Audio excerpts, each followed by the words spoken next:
The homeless man whispered hoarsely, "Don't talk, just listen." Officer Rachel Taus froze. She had just stepped out of her patrol car when the ragged figure leaning against a brick wall caught her attention. At first glance, he looked like countless other forgotten souls of the city. Dirty clothes, unkempt beard, long tangled hair dripping from the drizzle. But his eyes burned with urgency. At his side, a loyal mutt growled, staring intently into the shadows of the alley.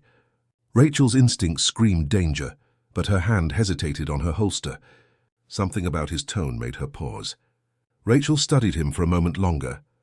He didn't flinch, didn't stumble like someone intoxicated. His voice, though rough, carried the weight of someone who had seen too much. "Behind you," he whispered again. She glanced over her shoulder toward the dark alley. Trash cans lined the wall, dripping water from the rain, but nothing seemed unusual. Still, her gut tightened. The dog's growl deepened, its hackles raised. Rachel's training told her to trust both instincts and signals, and both were screaming at her now. The man slowly raised a dirty hand, pointing toward the shadows. "He's been waiting there," he said quietly, lips trembling. "Watched you drive up. I saw him follow you." Rachel's pulse quickened. She pressed her back against the car, hand firm on her weapon, eyes narrowing at the alley's edge. The drizzle turned heavier, adding tension to the moment. Rachel realized she was caught in the middle of two worlds.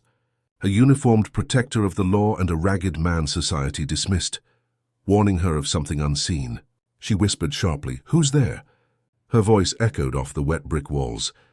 No answer came, only the trickle of water from the rooftops. Rachel's breathing slowed as she focused on every sound.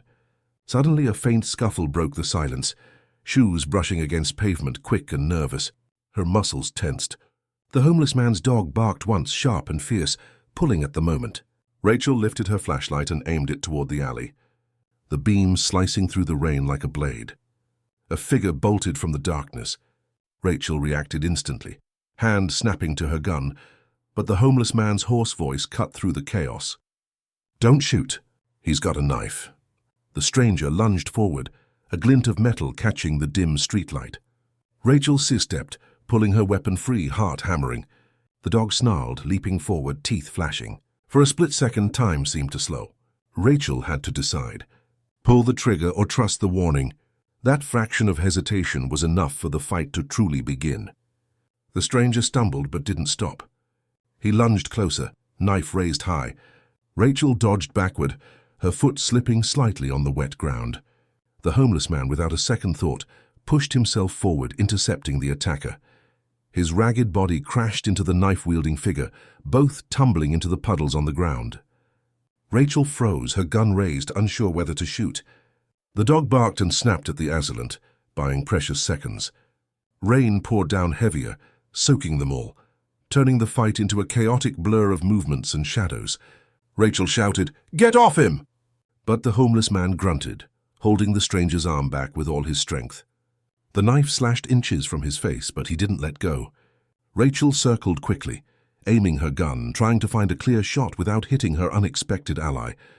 Her breath came in sharp bursts, adrenaline surging. Finally, with a loud crack, she fired one warning shot into the air. The sound shattered the night. The attacker flinched, giving the homeless man just enough leverage to wrench the knife free and toss it aside. The knife skittered across the wet pavement, landing near Rachel's boots. She immediately kicked it away, far out of reach. The attacker struggled violently under the homeless man's grip, but he was weakening. Rachel moved closer, snapping her cuffs from her belt. With one swift motion, she pinned the man's arm and clamped the metal tight. The sound of the click echoed like a final punctuation. The man growled curses under his breath, but the fight was over. Rachel exhaled, trembling slightly, still processing the danger she had narrowly avoided. When it was done, she turned to the homeless man. His chest heaved with exhaustion, hair plastered to his face from the rain. His dog sat loyally at his side again, tail wagging faintly as if proud. Rachel stared at him, struggling to find words. "You," she began, but stopped. For once in her career, she realized her life had been saved, not by her training, not by backup, but by someone society dismissed as worthless, someone who had nothing yet risked everything. The weight of that realization pressed heavily on her heart. Rachel holstered her weapon slowly, her eyes never leaving him. "You could have been killed," she said quietly. The man shrugged, wiping rain and dirt from his forehead. "So could you," he rasped. There was no pride in his voice, no arrogance, only a simple truth. His dog nudged his leg as if reminding him of the bond they shared in surviving another night.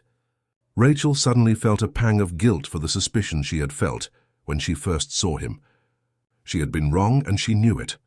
She gestured toward her car, thinking he might need help, maybe even a hospital. But the man shook his head. "No hospitals," he said firmly. His eyes flickered with something fear, perhaps shame. Rachel hesitated, torn between duty and respect. She wanted to press, but something in his tone told her not to. Instead, she offered him a blanket from her patrol car. He accepted it silently, draping it over his soaked shoulders. The dog curled up against his side, both of them shivering from the cold. Rachel crouched down to his level, studying him more closely. Beneath the dirt and weariness, she could see intelligence in his gaze. His words earlier replayed in her mind. Sharp, urgent, life-saving. She realized he wasn't just another homeless man. He had a story, one hidden beneath layers of pain and survival. She wondered how someone like him ended up here on these streets, with nothing but a dog to call family. The question weighed on her, but she didn't ask. Not yet. Instead, Rachel said softly, "Thank you." 2 words, but heavy with sincerity. The man looked at her for a long moment, as though measuring her honesty. Finally, he nodded, his lips curving into the faintest shadow of a smile. His dog licked his hand, breaking the tension. For the first time that night, Rachel allowed herself to feel relief. She had been saved not by her badge or her gun, but by the humanity of someone no one else would notice. She radioed for backup, her voice steady again. Within minutes, flashing lights filled the street. Officers poured in, securing the suspect and taking statements. Some glanced curiously at the homeless man, but Rachel shut down any comments with a look. She owed him more than anyone could understand. When one officer asked who had stopped the attacker, Rachel simply replied, "He did." The silence that followed was heavy, filled with disbelief and a hint of respect. The homeless man shifted uncomfortably under their gazes. He wasn't seeking praise. He wanted to disappear back into the shadows where he had come from. Rachel sensed it. Before he could slip away, she stopped him. "Wait," she said, stepping closer. "What's your name?" The man hesitated, then answered in a whisper. "David." It was simple, almost fragile, like a truth he hadn't spoken in years. Rachel repeated it softly, committing it to memory. David, the man who had saved her life. As the ring eased, Rachel offered him a ride somewhere warm. He declined again, insisting he was fine where he was. She didn't push, but she did leave him with food from her trunk, packaged meals she usually carried for long shifts. David accepted it quietly, his dog wagging its tail at the sight. Rachel watched as he retreated into the shadows, blanket wrapped tight, dog at his side. She felt an ache in her chest, knowing she might never see him again, yet hoping she would. Driving away, Rachel couldn't shake the image of him from her mind. She replayed the events over and over, the urgency in his voice, the bravery in his actions, the selflessness in his sacrifice. He had been invisible to the world, but to her he was unforgettable. She realized her duty wasn't just to enforce the law, but to see the humanity in those society ignored. And tonight that lesson had been written in rain, blood, and courage. Rachel returned to the station hours later, drenched and exhausted. When her colleagues asked what had happened, she kept her answers short. Some wouldn't believe her, others wouldn't care. But she knew the truth. Somewhere in the city, a homeless man named David and his dog were alive. And so was she, because he had chosen to act. That was a story no report could ever truly capture. And deep down, Rachel promised herself, this wouldn't be the last time she saw him. She would find him again. Because heroes come in many forms, and sometimes they wear rags instead of badges. The next morning, Rachel couldn't stop thinking about David.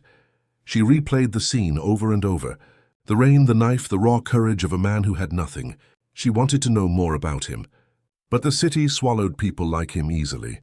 Homeless faces blurred into the background, becoming invisible. Still, Rachel felt compelled to search.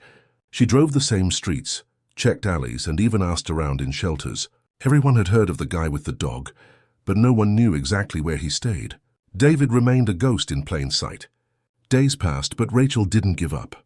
One night, while patrolling a quieter district, she spotted a familiar figure leaning against a crumbling wall.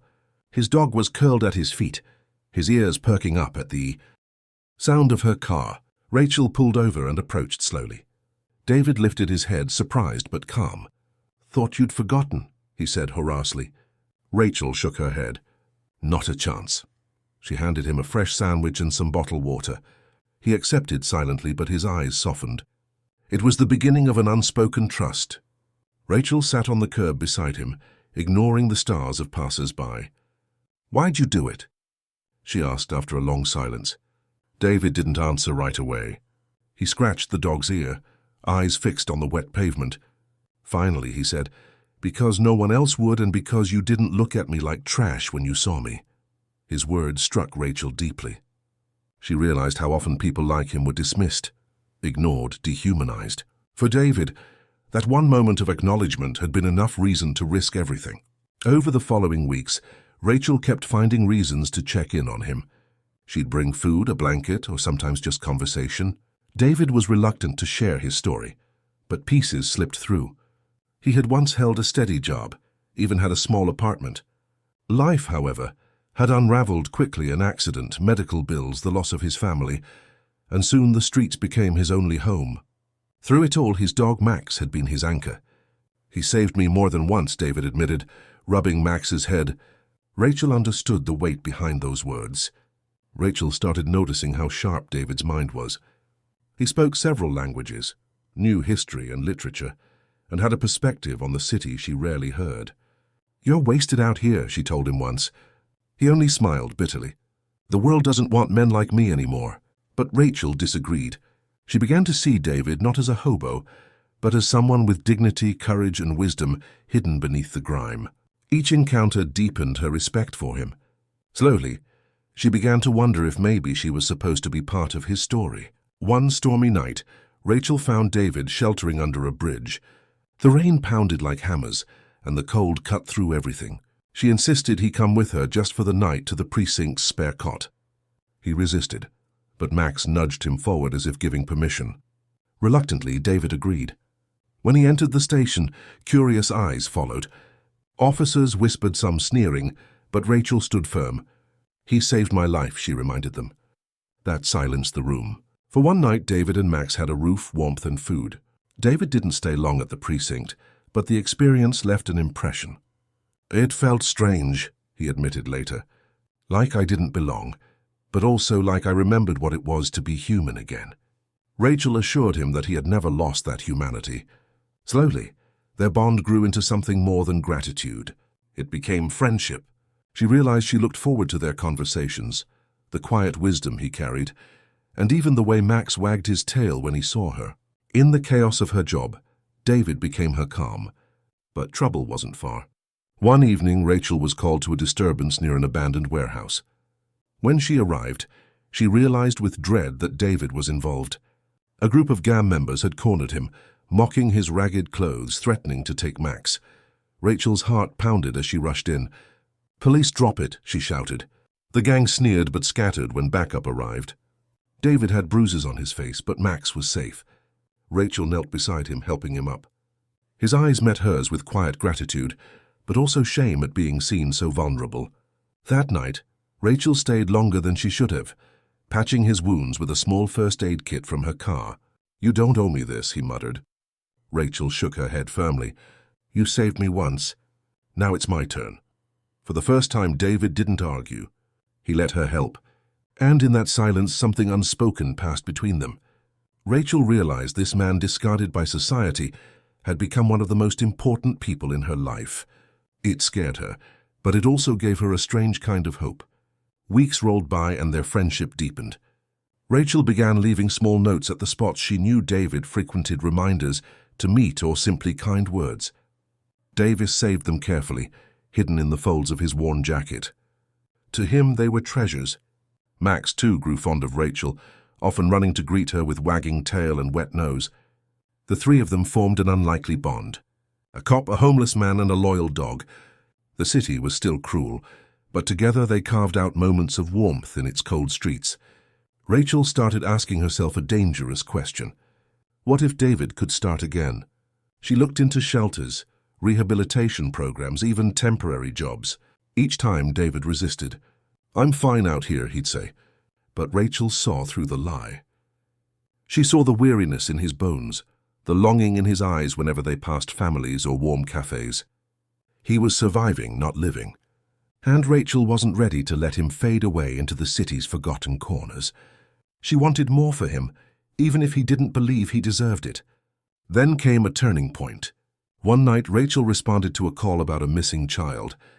Desperate parents had reported their son vanished in a park. Hours passed with no leads. Just as hope was dimming, David appeared, Max pulling eagerly at his side. "He's in there," David said, pointing to a locked shed. Rachel was skeptical, but she trusted him. Breaking it open, they found the terrified boy inside. Rachel's colleagues stared in disbelief. Once again, the man no one trusted had saved a life. Davis simply walked away, whispering. The dog knew. Rachel couldn't stay silent any longer. She called after him. "David, people need you, not just me, everyone." He froze, then turned slowly, eyes searching hers. She continued. "You have more to give than you realize. Don't let the world tell you otherwise." The words hit him harder than any storm ever could. For the first time, he allowed himself to imagine a different life. Not just wondering, not just surviving, but helping, belonging, being seen. Max barked once, as if agreeing. David didn't answer, but his silence carried weight. The next day, Rachel spoke with her captain. She explained everything. The night David saved her, the child in the shed, the countless small acts of courage. At first, her captain scoffed, but Rachel's persistence wore him down. "Fine," he said. "I'll meet him." When David was brought in, he looked uncomfortable under the fluorescent lights, clutching Max's leash tightly. But Rachel stood beside him, introducing him not as a vagrant, but as a hero. Slowly, disbelief turned into consideration. For once, David wasn't invisible. He was acknowledged. The captain offered David a chance. Part-time work at the station as a translator for immigrant communities. Rachel had learned he spoke multiple languages from their talks. At first, David resisted, but Rachel urged him gently. "It's not charity," she said. "It's purpose." Finally, David agreed, though nervously. His first day was rough stares, whispers, doubt. But when he helped a frightened family explain their case, everything changed. People saw his worth. Rachel watched from a distance, pride swelling in her chest. For the first time in years, David wasn't surviving. He was living. Weeks turned into months. David wasn't a cop, but he was part of the team. His skills, his intuition, and his courage made him invaluable. Slowly, he began to rebuild not just his role in society, but his sense of self. Max remained by his side, now known affectionately as the station's unofficial mascot. Rachel saw the transformation unfold, and with it her feelings deepened. She realized she didn't just admire David. She cared for him in a way she hadn't expected. It scared her, but she no longer wanted to hide it. One evening after a long shift, Rachel found David outside the station, staring at the city lights. She approached quietly, Max wagging his tail at her arrival. "You look different," she said softly. David chuckled. "Cleaner clothes, maybe?" Rachel shook her head. "No, you carry yourself differently, like someone who belongs." David grew quiet, then whispered, "That's because of you." The words hung in the air, heavy with meaning. Rachel's heart skipped. She realized the walls she had built around her heart were crumbling brick by brick. Still, David struggled with his past. There were nights he disappeared, unable to face the weight of responsibility. Rachel worried, but she never gave up. Each time she found him, reminded him he wasn't alone. Slowly, he began to believe it. For David, belonging wasn't about the station or society. It was about Rachel and Max, the family he never thought he deserved. Together, they created something unbreakable. The city still whispered, but he no longer cared. He had found his place. Months later, on a quiet evening, Rachel asked him gently, "What do you want for your future, David?"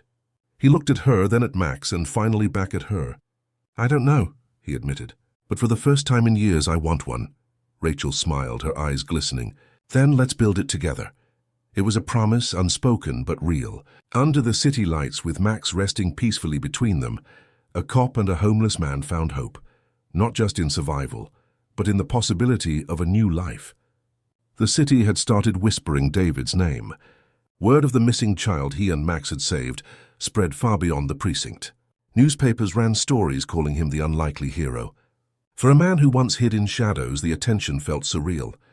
He wasn't used to cameras or praise, but each time he felt overwhelmed, he glanced at Rachel. Her steady smile anchored him. She never treated him as a symbol, only as himself. That quiet authenticity reminded David that he didn't need to be perfect.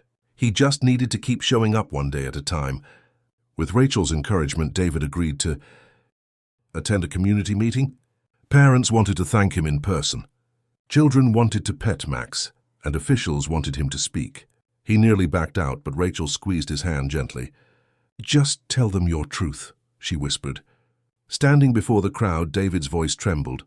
At first he spoke of hardship, of being unseen, of survival. But then he spoke of hope, how one act of kindness had reminded him he still mattered. By the end, the room was silent, eyes glistening with emotion. The precinct decided to make his role permanent.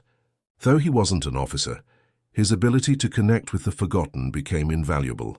He mediated disputes, helped bridge cultural divides, and even guided young people away from gangs. Max became a local legend, his barking seen as a warning no one dared ignore. David felt pride for the first time in years.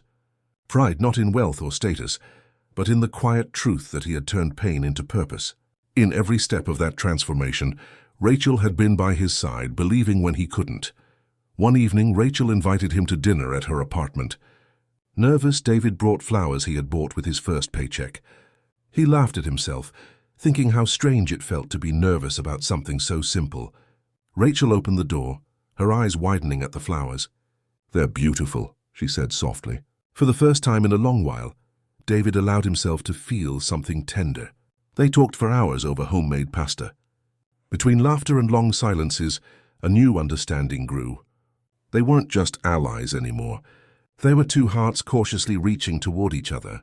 Yet doubt lingered. Alone later, David stared into the mirror, seeing the scars of his past etched deep. "What could she possibly see in me?" he murmured. Max nudged his leg as if to argue. Rachel, too, seemed unshaken by his self-doubt. Each time he tried to push her away, she drew closer, not with pity, but with respect. She didn't want to erase his past. She wanted to walk with him through it. Slowly, David realized that maybe love wasn't about being flawless. Maybe it was about being seen completely and still accepted. The city's storms hadn't stopped. Crime, poverty, and injustice still raged on. But now David faced them differently. With Rachel and Max, he wasn't just enduring, he was building. Sometimes they patrolled together unofficially. Her in uniform, him in warm boots, Max trotting proudly at their side. They made an odd trio, but to the people they helped, they symbolized something powerful. Redemption, partnership, hope. Children began to greet David by name, tugging at Max's fur. Elderly neighbors offered warm meals. For a man who once believed he had nothing, these gestures felt like treasures. Rachel's captain called her into his office one day. "You've changed since he came into your life," he said bluntly.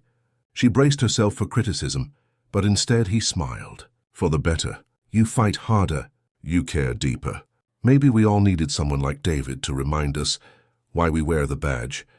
Rachel left the office with tears in her eyes. She found David outside, leaning against the wall.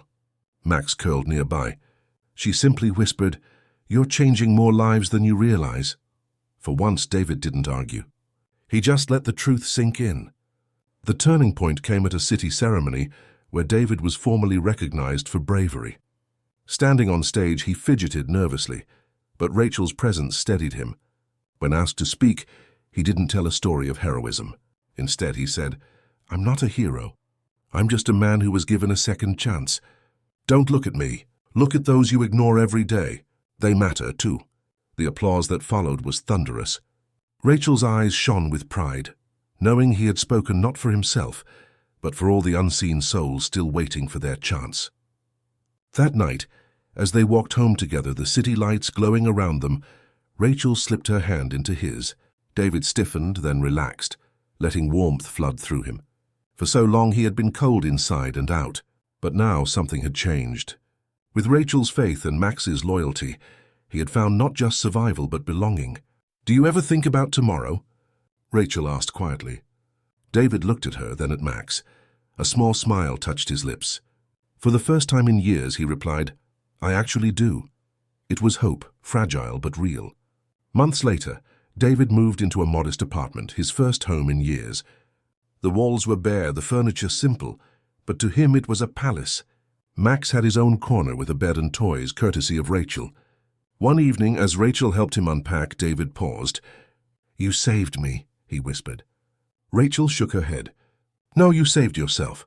I just reminded you who you are." David pulled her close, grateful and humbled. At last his journey from forgotten man to valued soul was complete. And in that new life, love had finally found